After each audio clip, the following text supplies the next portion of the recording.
ସ୍ୱାମୀଙ୍କର ମଙ୍ଗଳ କାମନା କରି ସ୍ତ୍ରୀମାନେ ପାଳିଲେ ସାବିତ୍ରୀ ବ୍ରତ। ଆଜି ହେଉଛି ସାବିତ୍ରୀ ଅମାବାସ୍ୟା। ଘରେ ଘରେ ବ୍ରତ ପାଳୁଛନ୍ତି ମହିଳା।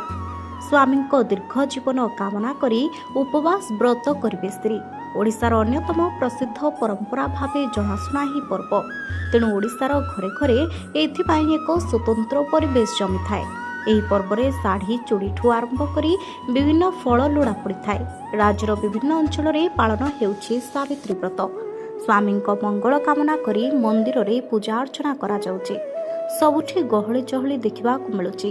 ସଧବାର ସିନ୍ଦୁରର ସୁରକ୍ଷା ପାଇଁ ରାଜ୍ୟର ବିଭିନ୍ନ ସହରରେ ପାଳନ ହେଉଛି ସାବିତ୍ରୀ ବ୍ରତ। କୁହାଯାଏ ଯେ ଆଜିର ଦିନରେ ସାବିତ୍ରୀ ପୂଜା ଅର୍ଚ୍ଚନା କରି ତାଙ୍କ ସ୍ୱାମୀ ସତ୍ୟବାନଙ୍କୁ ମୃତ୍ୟୁ ମୁଖରୁ ବଞ୍ଚାଇଥିଲେ।